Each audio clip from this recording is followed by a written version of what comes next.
Welcome to section 32 of the viruses. This is our virus overview figure. In this video, we'll be discussing mumps.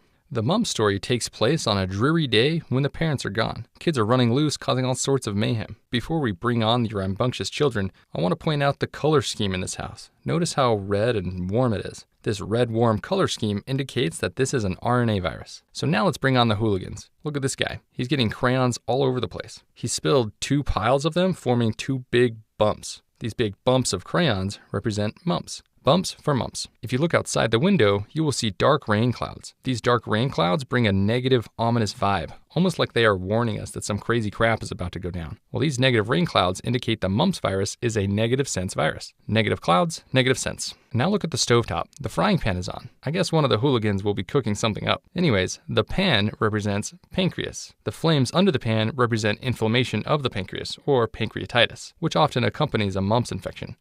Again, flames under the pan for pancreatitis. I guess this kid wasn't cooking food at all. In fact, it looks like he took a pair of crayons from the mumps bumps, or those 2 crayon balls to the right, and he's just dropping the 2 crayons right here into the flaming pan. And then obviously, that pair of crayons will melt and mix together. This pair of mixing crayons indicates that mumps is a paramyxovirus. So again, pair of mixing crayons for paramyxovirus. Now this kid took a crayon from the bumps of crayons and started drawing a line on the carpet. That's pretty dang destructive. Not a care in the world, just drawing lines wherever he pleases. Well, this line indicates that mumps is a linear virus. So a line drawn with the crayon here stands for linear virus. With the parents gone, these little goobers are finally able to torture the cat and not get in trouble. In the bacteria videos, we used cats to represent catalase positive. The catalase test is not relevant for viruses. It's only for bacteria. So since this video is all about the mumps virus, which is a virus, we are free to use cats however we want. Now look at this kid pulling on the cheeks of this poor guy. This represents big cheeks in patients with mumps. The reason the cheeks get big is because the parotid glands get super inflamed and large. This image shows a poor kid with parotitis from a mumps infection. You can tell his cheeks, specifically his parotid glands, are super inflamed. So this poor cat getting its cheeks stretched out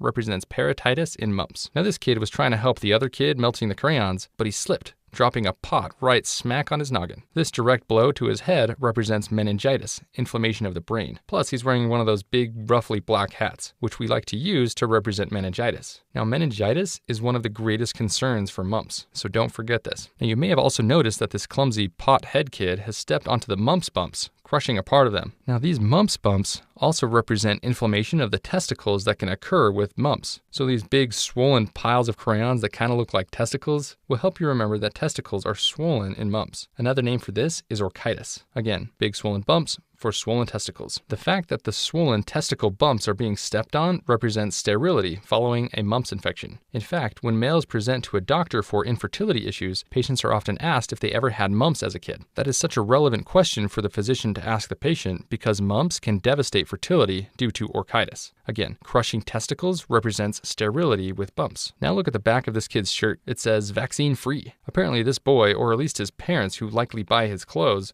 are staunchly against vaccinating children. It's unfortunate too. After all, meningitis and sterility could really be prevented with a simple vaccine. Now you may have heard of the MMR vaccine. This stands for measles, mumps, and rubella. Mumps is obviously an important part of that trio vaccination. Vaccine-free kid stands for susceptibility to mumps when not vaccinated. Now look at the countertop here. This kid is dinking around in front of the television, watching the news of all things. The news reads, live, mumps outbreak. Also, this kid's holding a needle. I'm not sure why or how he got this needle, but like I said, there's no parents around. Anyways, this needle in front of the live news broadcast television represents the fact that mumps vaccine, the MMR vaccine I referred to earlier, is a live vaccine. So when you're trying to remember if the mumps vaccine is killed or live, just remember this hooligan is watching live news with that needle. Now that we've covered all the elements of the image, let's do a question to apply what you've learned. A 35-year-old male presents to his family physician complaining that he and his wife have been unable to conceive despite trying for 5 years. He believes he may be infertile.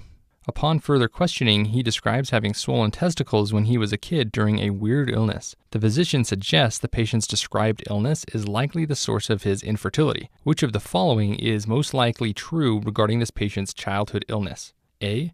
It was caused by an orthomyxovirus. B. He was fully immunized at the time. C. He may have also had parotid gland inflammation. Or D. The infectious agent did not carry its own RNA polymerase.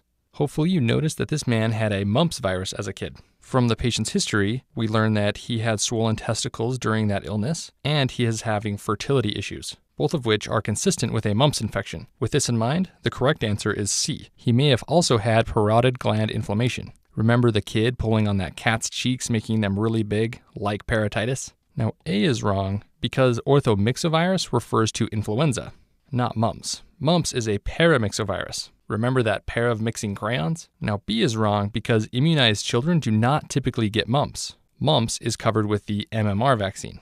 And finally, D is wrong because mumps is a negative sense virus. And negative sense viruses do carry their own RNA polymerase. Remember those dark negative rain clouds? And with that, you've learned all you need to know about mumps virus.